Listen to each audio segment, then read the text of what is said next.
Hi all, ഇന്ന് നമ്മൾ നോക്കുന്നത് നീഡിൽ പ്രാക്ടീസാണ്. അതിനുവേണ്ടി ഞാനിപ്പോൾ എടുത്തിരിക്കുന്നത് ടുലിപ്പിൻ്റെ 14.05 നീഡിലാണ്.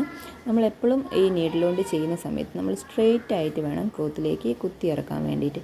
ഇപ്പോൾ ഞാൻ സ്ട്രെയിറ്റ് ആയിട്ട് പിടിച്ച് കഴിയുമ്പോൾ വീഡിയോ ക്ലിയർ ആയിട്ട് കാണാൻ കഴിയാത്തതുകൊണ്ട് ഞാൻ നീഡിലൊന്ന് ചരിച്ച് പിടിക്കുന്നുണ്ട്. ഇതിനൊരു ഹുക്ക് നമുക്ക് കാണാൻ കഴിയും. ഈ ഹുക്ക് നമ്മളെ നേർക്ക് വരുന്ന രീതിയിലാണ് നമ്മൾ ക്ലോത്തിലേക്ക് ഇങ്ങനെ കുത്തിയിറക്കാൻ പോകുന്നത്. ഇങ്ങനെ ജസ്റ്റ് ഒന്ന് ക്ലോത്തിലേക്ക് ഇറക്കി കൊടുക്കുക. എന്നിട്ട് നമ്മൾ ഈ മൂന്ന് വിരൽ കൊണ്ടാണ് നമ്മൾ നീഡിലിനെ താങ്ങിയിരിക്കുന്നത്.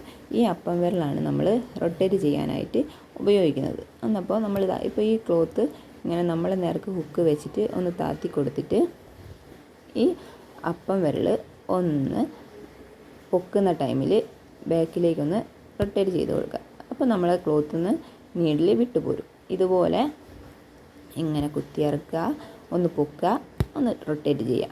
ഒരു ഹാഫ് റൊട്ടേഷൻ മതി. കുത്തുക, പൊക്കുക, ഒന്ന് റൊട്ടേറ്റ് ചെയ്യുക. നമ്മൾ അപ്പം വിരൽ ബാക്കിലേക്കൊന്ന് തിരിച്ചു കൊടുക്കുമ്പോൾ ഈ ക്ലോത്തിൽ നിന്ന് നീഡിൽ വിട്ടുപോരും. ഇങ്ങനെ കുത്തുക, പൊക്കുക, റൊട്ടേറ്റ് ചെയ്യുക. കുത്തുക, പൊക്കുക, റൊട്ടേറ്റ് ചെയ്യുക. ഒരു ഹാഫ് റൊട്ടേഷൻ ഓർത്ത് വെക്കുക. ഇങ്ങനെ കുത്തിയെടുക്കുക, പൊക്കുക, റൊട്ടേറ്റ് ചെയ്യുക. ഈ കുത്തിയിട്ട് പൊക്കുന്ന ടൈമിൽ നമ്മളെ ക്ലോത്ത് ഇങ്ങനെ പൊന്തുന്നത് കാണാം.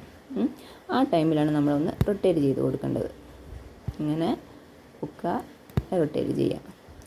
ഇത് നമ്മൾ ആര്യാവർക്കിൻ്റെ ഒരു ബേസിക് ആയിട്ടുള്ള ഒരു മൂവ്മെൻറ്റാണ് ഇപ്പോൾ ഞാൻ കാണിച്ചത്. ഈ മൂവ്മെൻറ്റ് നമ്മൾ നന്നായിട്ട് പ്രാക്ടീസ് ചെയ്തതിന് ശേഷം മാത്രമേ ഉള്ളൂ നമ്മളൊരു ത്രെഡൊക്കെ ഇട്ടിട്ട് ചെയിൻ സ്റ്റിച്ചൊക്കെ ചെയ്ത് പഠിക്കാൻ പാടുള്ളൂ. അല്ലെങ്കിൽ നമുക്ക് ഇതിങ്ങനെ വലിക്കുന്ന ടൈമിൽ കിട്ടാതെ നമ്മൾ ക്ലോത്തൊക്കെ ഇങ്ങനെ കുടുങ്ങി വലിഞ്ഞ് ഇതേപോലെ വലിയ ഹോളുകളൊക്കെ വന്ന് ഡാമേജ് ആവാൻ ചാൻസ് ഉണ്ട്. അപ്പോൾ എല്ലാവരും ഒന്ന് നന്നായിട്ട് പ്രാക്ടീസ് ചെയ്യുക.